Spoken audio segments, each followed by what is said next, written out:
I'm standing barefoot on my lawn, holding a garden hose like it's a weapon, while two grown men in khaki vests shout legal codes at my gnome.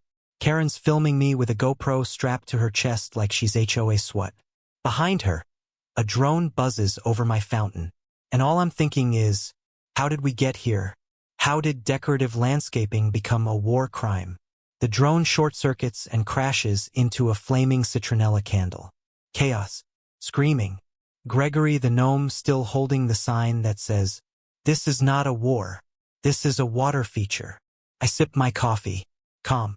Focused. Some people fight for freedom. I fight for fountains. 3 weeks ago, I just wanted to relax in retirement.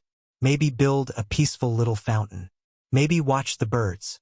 Instead, I started a revolution. Hey everyone, before we dive in, if you've ever dealt with a nosy neighbor, a ridiculous HOA rule, or you just love watching chaos unfold in suburbia, hit that like button, subscribe, and drop a comment telling me what the wildest thing your neighbor's ever done was. You won't believe how this ends. I didn't set out to start a war with the HOA. I just wanted to build a little fountain. You know, a peaceful bubbling thing. Something with rocks, maybe a couple of solar-powered lights, just enough to make my garden feel like a retirement ad. But apparently, installing a calming backyard water feature in this neighborhood is the suburban equivalent of throwing a Molotov at City Hall. Now, I'm not what you'd call a rebel.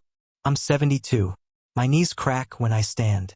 I take my blood pressure pills with orange juice and I still read the newspaper in print. But I swear to you, nothing gets my heart pumping like HOA nonsense. It all started on a Tuesday. That's relevant because Tuesdays are trash days, and the neighborhood's full of people who think taking the bins out 5 minutes late is a threat to property values. I had just finished setting up the final piece of my fountain. Took me 3 weekends, 5 trips to Home Depot, and 1 YouTube rabbit hole on how to build a miniature waterfall using an old sump pump and a plastic barrel. I was admiring it from my lawn chair, sipping my coffee and listening to the gentle trickle of water when I heard it. That awful sound of orthopedic sandals stomping across my driveway. "Excuse me," came a voice that could peel paint. "What exactly is that?" I turned slow because fast isn't an option anymore. And there she was, Karen, HOA president. 58 going on medieval inquisitor. Clipboard in one hand, judgment in the other. "That," I said, "is a fountain." She sniffed like I'd said illegal drug lab. "It's an unapproved architectural structure. I built it with a bucket and some rocks, Karen. It's not Versailles." She didn't laugh. HOA presidents don't laugh. Their sense of humor gets revoked with their humanity. "You didn't submit a request form," she said, her voice going up an octave like she was personally offended by the water. "You're in violation of Section 3.2-5.1, exterior water installations without prior approval." I blinked. "That's a real thing?" She pulled out a pamphlet like she carries this nonsense everywhere. Page 14. Right between garden gnomes and seasonal inflatables. I took a long sip of my coffee. "Let me get this straight. You're telling me I can't have a fountain because it's not HOA certified?" "That is correct. Karen," I said slowly, "do you hear yourself?" Apparently not, because she was already scribbling something on her violation sheet. "You'll receive a formal notice within 48 hours. Removal is mandatory. Continued defiance will result in fines." Fines. Over a fountain. A thing that brings birds and peace and possibly a few raccoons, if I'm being honest. I smiled. Not because I was amused, but because at that moment, something inside me snapped. Maybe it was all the years of watching my grass grow exactly 0.2 inches past regulation length. Maybe it was the fact that Karen once fined me for painting my shed too cheerful a shade of yellow. Whatever it was, it clicked. This wasn't just about the fountain anymore. This was war. You know what happens when a 72-year-old man with arthritis and a grudge gets pushed too far? He stops playing Sudoku and starts reading municipal code. That's exactly what I did. The next morning, I woke up to find an official-looking envelope taped to my door. Taped, not even placed gently. That's how you know they mean business. I peeled it off like I was defusing a bomb and opened it slowly, savoring every inch of passive-aggressive wording inside. Notice of noncompliance. You are hereby ordered to dismantle the unauthorized water feature located on your premises. Failure to comply within 72 hours will result in a $150 per day fine. Continued defiance may trigger a legal claim under the HOA's Architectural Cohesion Policy. Architectural cohesion? It's a recycled rain barrel and a couple of pebbles. Not a glass tower. I stood there in my robe, letter in hand, coffee in the other, staring at my glorious little fountain. The sun had just hit it right, light sparkling off the water like some kind of suburban Excalibur. And in that moment, I swore I heard it whisper, "Don't back down." Well, who was I to ignore a talking fountain? Karen, meanwhile, was on a full-blown compliance crusade. I saw her the next day measuring my yard border with what I can only describe as a laser-guided HOA weapon, basically a glorified tape measure strapped to a Bluetooth app. She also brought backup, Janet from the landscaping committee, who looks like she eats tulip bulbs for breakfast, and once tried to ban wind chimes for being emotionally disruptive. I watched them from my porch as they whispered and scribbled and glared at my fountain like it had insulted their mothers. I waved. They didn't wave back. Later that evening, I received the first escalation. An email with an attachment labeled Exhibit A. It was a photo of my fountain, taken from 3 different angles, annotated like it was evidence in a trial.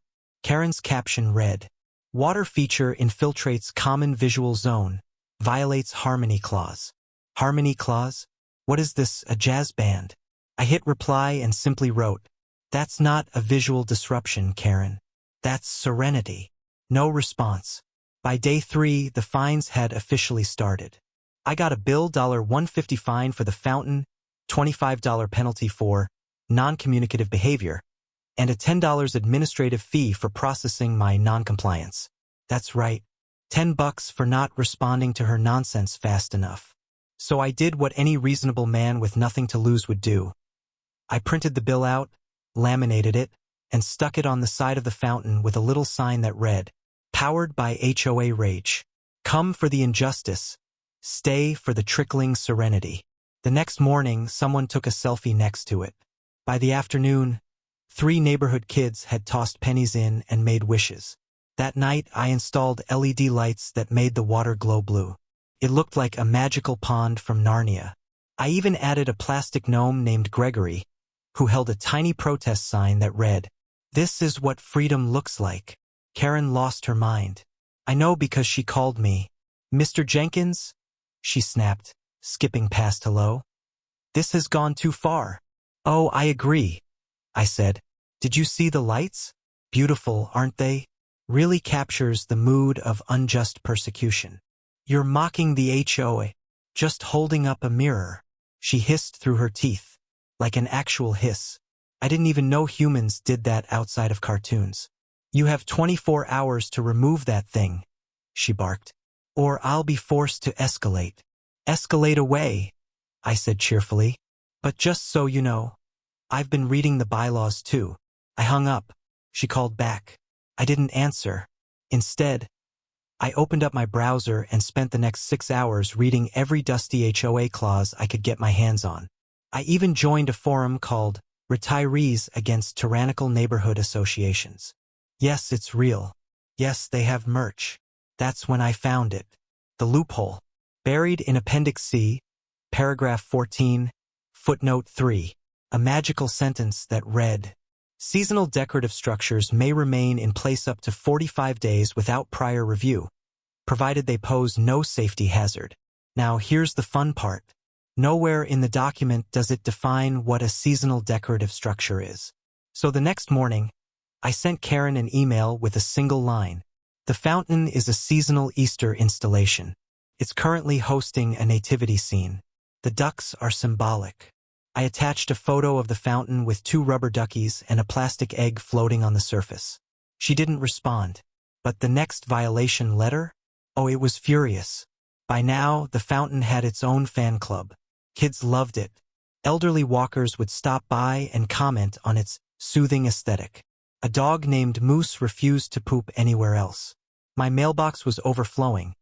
Not with HOA violations, well, those too, but with handwritten notes like, Thank you for making this neighborhood a little less soul-crushing. Tom, Lot 14. I was becoming a local legend, and I didn't even own a smartphone. But Karen? Karen was unraveling faster than an off-brand sweater in a leaf blower. She had turned my little backyard oasis into a full-blown holy war. And like any HOA crusader with a god complex and a laser printer, she had doubled her efforts. The next morning, I opened my front door to find a visual violation report jammed into my screen door, printed in bold font, laminated, of course, and marked Priority Escalation. It featured new aerial photos of my property. Aerial, as in drone shots. Yup, Karen had taken to the skies. The photos had circles and arrows like I was under federal investigation. My poor fountain, annotated like it was an armed insurgent. In one of the pictures, Gregory the protest gnome had been labeled unauthorized yard figurine, potential symbol of defiance. They had written an actual footnote under that. Gnome appears to be holding subversive signage. See section 7.8.2. Political messaging on lawn decor.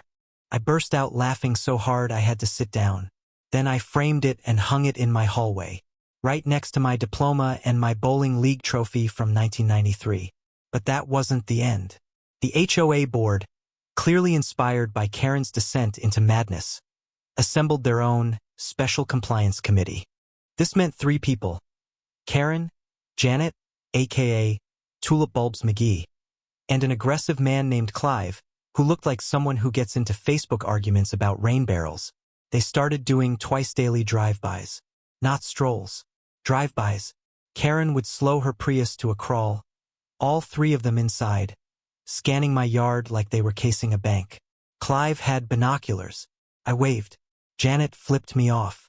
I wrote that down in my HOA diary. Then came the duck crackdown. I came home one afternoon to find a zip-locked envelope taped to my garage.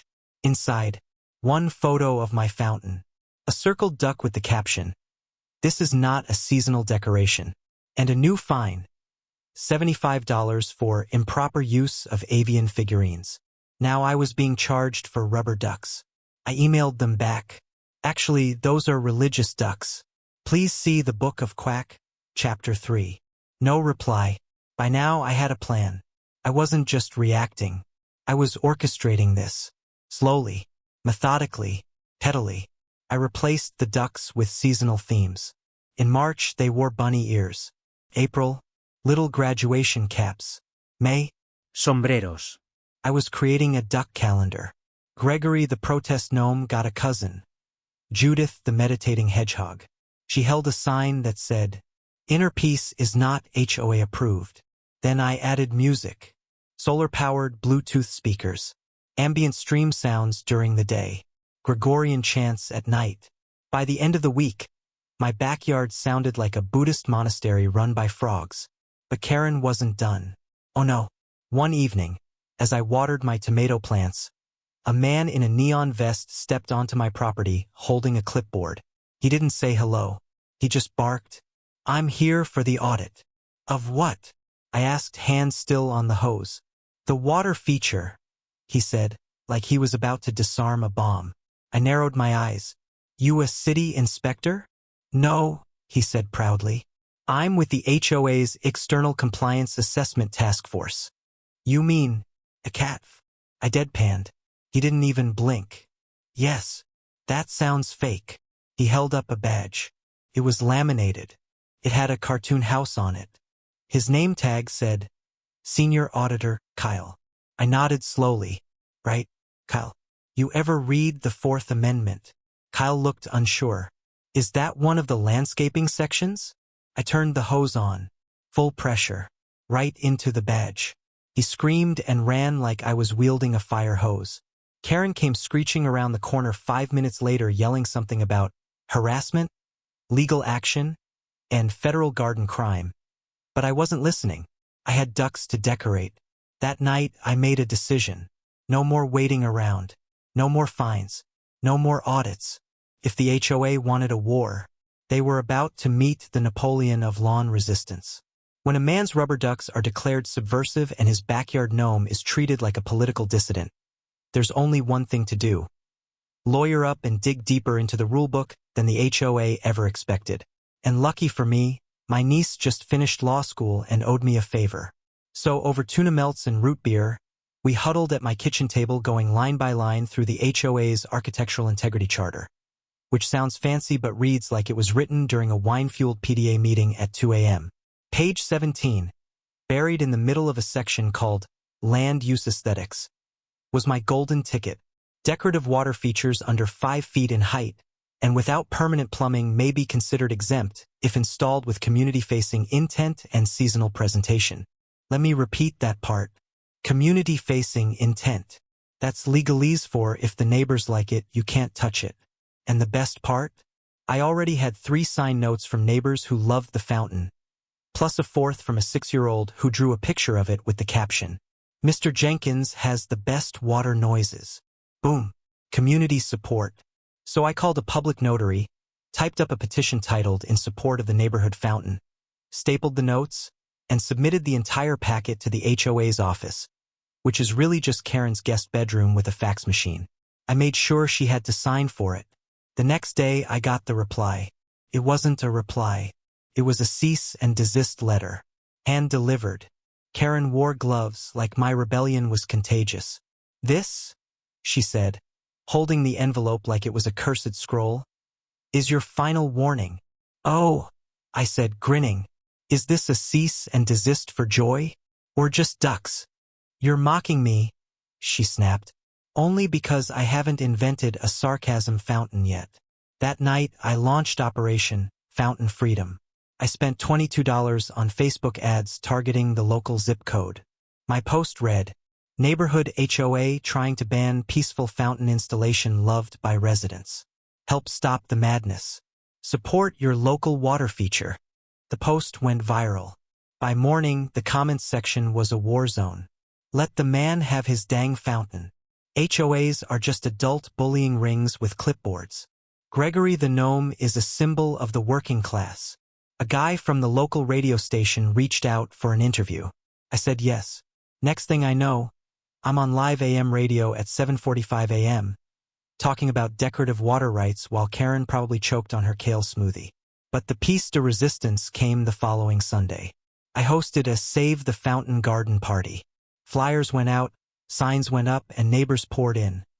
Some of them literally just curious to see what had caused Karen to reach DEFCON 2.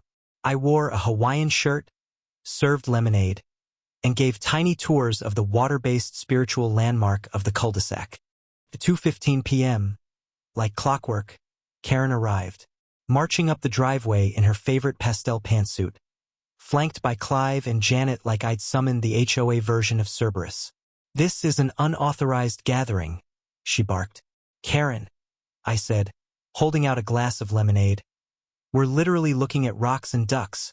She ignored it. "You've turned this into a circus." "No, Karen. You turned this into a circus when you formed the ACATF." That's when she saw the banner. "Let the fountain flow. HOA can't stop the stream." That's also when the news van arrived. Yes, the news. Apparently someone had tipped off Channel 5. Not saying it was me, but it rhymes with definitely me. A local reporter hopped out, mic in hand, all enthusiasm and hairspray. "We're here live in Ridgewood Heights, where a senior citizen's backyard fountain has become the unexpected center of a community-wide legal battle." Karen tried to get in front of the camera. The reporter redirected to me. I gave them the full story: peaceful water features, community love, HOA tyranny, and rubber duck oppression. I ended with, "Sometimes all it takes is a little water to show just how dry someone's soul really is." The next day, everything changed. The HOA mailbox, again, Karen's guest room, was stuffed with angry letters. My phone rang nonstop with neighbor support. A local artist dropped off a miniature sculpture of Gregory, the gnome holding a fountain hose like a flamethrower. And the kicker? The city council called. Apparently someone filed a petition to have the fountain declared a neighborhood art installation. If approved, that would mean permanent protection under the Community Enrichment Act. Karen? She was last seen driving out of the neighborhood at 7 a.m. the next morning, clutching a file folder and a visibly trembling dog in a baby Bjorn. 3 days after the garden party, I found something strange in my mailbox. No, it wasn't another violation. Karen must have run out of printer ink from all the cease and desists. This envelope was heavier, thicker. Inside was a formal letter with city letterhead, stamped and signed. The Fountain of Serenity, it read, has been granted temporary protected status as a local artistic and community enrichment installation under Municipal Code 42.11b. I read that line 5 times. Then I laughed so hard I pulled something in my lower back. This was it. The win. I had beaten the HOA at their own game with ducks, gnomes, and sheer stubborn pettiness. It felt like winning the Super Bowl of lawn drama. The city had stepped in, and not only had they sided with me, they wanted to feature the fountain in their community bulletin. Apparently, neighborhood art was trending, especially when it made for good PR. The email from the city rep said, "We love to see residents take initiative in bringing joy and character to their neighborhoods." Karen was going to love that. I printed it out and laminated it. Then I zip-tied it to a stick and planted it in the flower bed next to the fountain, right where Karen would see it, because she was still around, just quieter now. More ghostly. Word on the street was she stepped down as HOA president for personal reasons after the garden party aired on local news. Her replacement, Tom from Lot 14, the same guy who left the note calling the fountain less soul-crushing than HOA meetings. Tom came by the next week. No clipboard, just a beer in hand and a grin on his face. "Hey," he said, "just wanted to say the board officially dropped all citations. Oh, and we're starting a community art initiative." I raised an eyebrow. "Are you telling me the HOA is now pro-fountain?" He chuckled. "Well, after Karen left, we kind of realized nobody actually liked enforcing visual harmony. Janet's taken up interpretive dance. Clive's in a meditation group now." I nodded. "It's the ducks, isn't it?" "It's definitely the ducks." We clinked bottles and watched the water bubble peacefully in the late afternoon sun. A light breeze swirled past, rustling the banner that still read, "Let the fountain flow." And Gregory the gnome? He had a new friend. A miniature statue of Karen, tiny clipboard in hand, perched in eternal passive aggression next to Judith the meditating hedgehog. I may have used her actual facial expression from the garden party as reference. But hey, art is subjective. The fountain made it into a BuzzFeed article titled, "10 Hilarious Ways People Outsmarted Their HOAs." I printed it out and framed it. It's in the guest bathroom. Kids still toss pennies into it. A local yoga class asked if they could do serenity poses next to the ducks.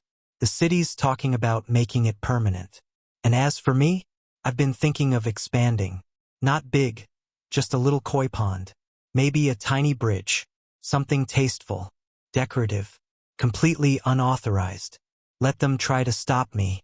Because once you've seen what power-hungry HOA folks will do to crush a bucket and a dream, you realize the best protest is peace, pettiness, and press coverage. And now every time that water bubbles up, it whispers the same thing. This land is mine. These ducks are free. And HOA rules can kiss my lily pads. And that, my friends, is how my peaceful little fountain triggered a suburban apocalypse.